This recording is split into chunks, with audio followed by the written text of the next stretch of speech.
स्थान पे आता है। ऐसे कौन से विशेष दिन होते हैं जब ये नक्षत्र पड़े तो बहुत शुभ फलदायक होता है, और उस तिथि पे, उस दिन में, उस वार में हम कौन से उपाय करें कि हमारे सारे कष्ट मिट जाएं और हमें मनोवांछित फल प्राप्त हो जाए।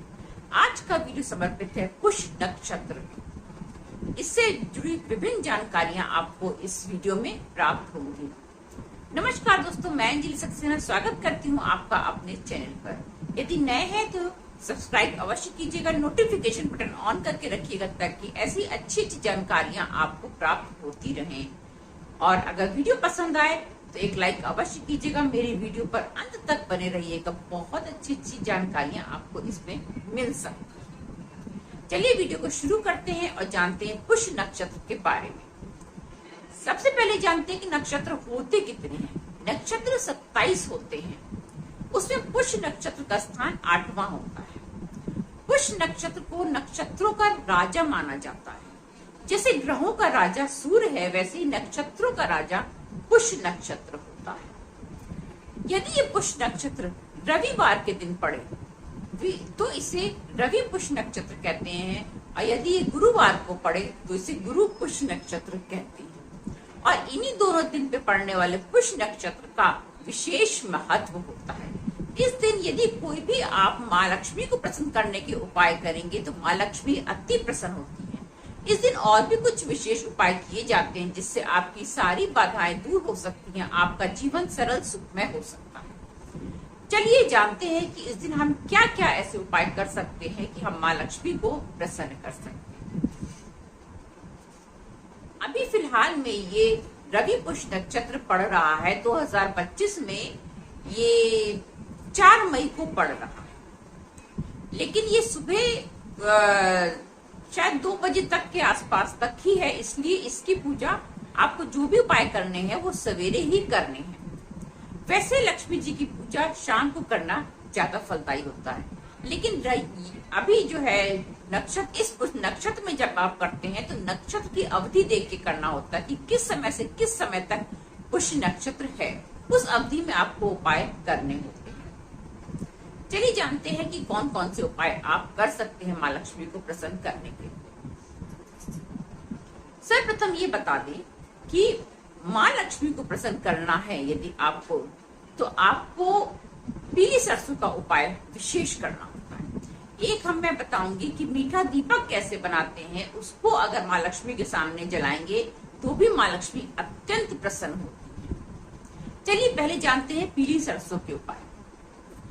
आप जो है जब भी पुष्य नक्षत्र पड़े और अगर सवेरे की अवधि में पुष्य नक्षत्र है, वैसे भी शुक्रवार के दिन भी आप ये उपाय कर सकते हैं, तब भी फलित होता है। किसी भी शुक्रवार को या गुरुवार को, गुरुवार भी माँ लक्ष्मी को समर्पित होता है क्योंकि विष्णु और लक्ष्मी जी को समर्पित होता है ये दिन। तो आपको करना क्या होता है कि पीली सरसों आप जब सवेरे उठे तो भोर में ही पीली सरसों छिड़क दे अपने पूरे घर में, और छिड़कने के बाद झाड़ू लगा करके उसको घर से बाहर कर दे। इससे अलक्ष्मी बाहर चली जाती है और माँ लक्ष्मी प्रसन्न होकर घर के अंदर प्रवेश कर जाती है।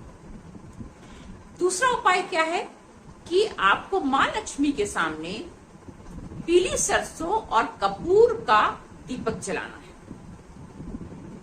इससे भी माँ लक्ष्मी प्रसन्न होती है। तीसरा उपाय क्या है कि आपके पास यदि कंडा, ओपला, जिसे गोबर का ओपला कहते हैं, वो अगर है तो आप गोबर का ओपला लें, उसे जला लें और उसके ऊपर पीली सरसों डालें, कपूर डालें, इलायची डालें, लौंग डालें।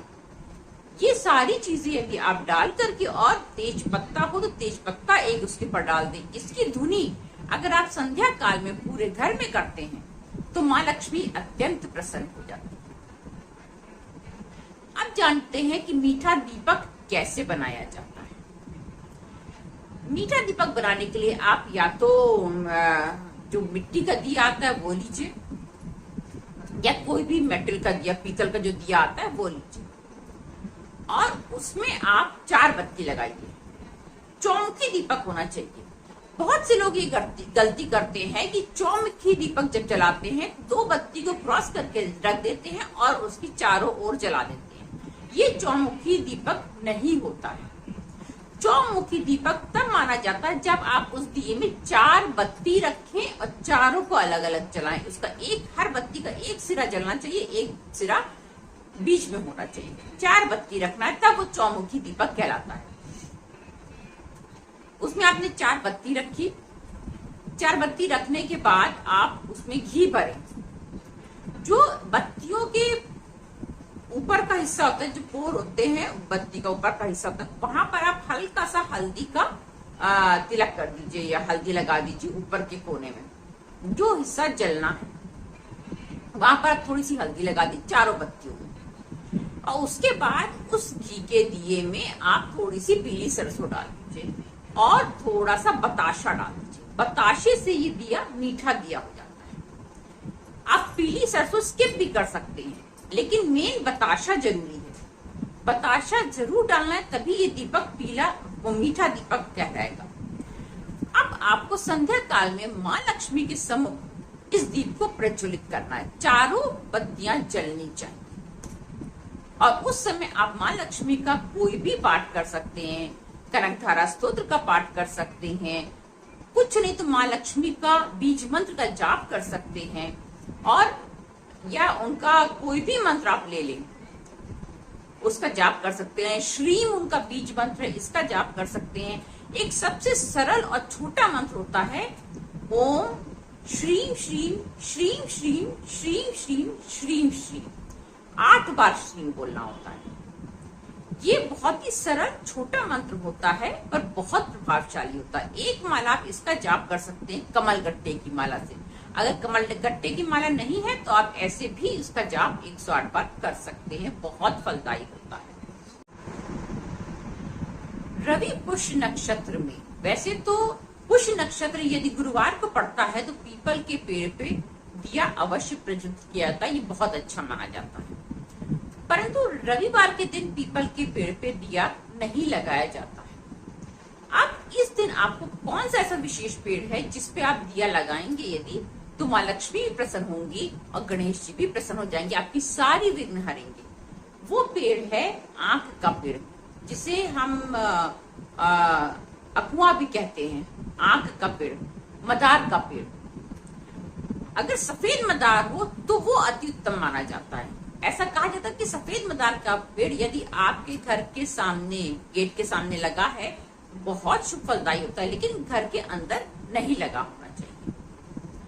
सफेद आंख के पेड़ में संध्या काल में जलाएं, या तो फिर जो आपका पुष्य नक्षत्र की अवधि है उस अवधि में, उस दौरान आप जो है ये दीपक जलाएं। एक घी का दीपक उसकी जड़ के पास जलाएं, मदार के पेड़ की जड़ के पास जलाएं और धूप लगाएं और थोड़ा सा हल्दी पेड़ पे अवश्य लगाएं।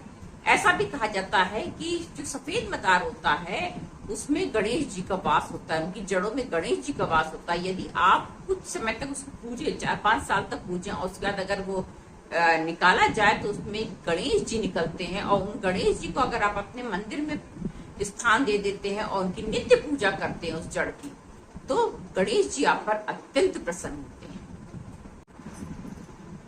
रवि पुष्य नक्षत्र पे आप जो है वो विष्णु सहस्त्र नाम का पाठ भी कर सकते हैं, ये भी बहुत फलदायी पाठ होता है।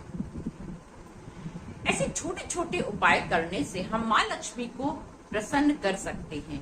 कोई भी उन्हें भोग लगाइए जो उनकी पसंद का हो। मखाने का भोग बहुत पसंद करती है माँ लक्ष्मी, खीर का भोग बहुत पसंद करती है माँ लक्ष्मी। माँ लक्ष्मी को प्रसन्न करने के लिए आप इस दिन कोई भी उपाय करेंगे फलदायी ही होगा। इस दिन आप कोई भी विशेष खरीदारी करना चाहते हैं, जैसे कोई मकान खरीदना है, कोई वाहन खरीदना है, कोई भी विशेष खरीदारी करना चाहते हैं, तो ये आप कर सकते हैं, बहुत उत्तम फलदायी होता है। लेकिन इस दिन विवाह नहीं करना चाहिए, बस विवाह के लिए ये समय अच्छा नहीं माना जाता है। बाकी आप कोई भी धर्म कार्य करें इस दिन, या कोई भी विशेष खरीदारी करें, तो पुष्य नक्षत्र के दिन किया गया कोई भी काम बहुत फलदायी होता है। जैसे अक्षय तृतीया होती है वैसे ही ये होता है। बस इसकी समय अवधि का ध्यान रखें कि किस समय से किस समय तक ये नक्षत्र लगा हुआ है, जिसे नक्षत्रों का राजा कहते हैं, और राजा की तरह ये अपनी प्रजा पर कृपा भी करता है। बस आपके पर निर्भर करता है कि आप इनकी कृपा पाने के लिए कर क्या रहे। इसलिए कोई भी उपाय करें पूरी श्रद्धा और विश्वास के साथ करें, माँ लक्ष्मी प्रसन्न होंगी ही होंगी। जय माँ लक्ष्मी।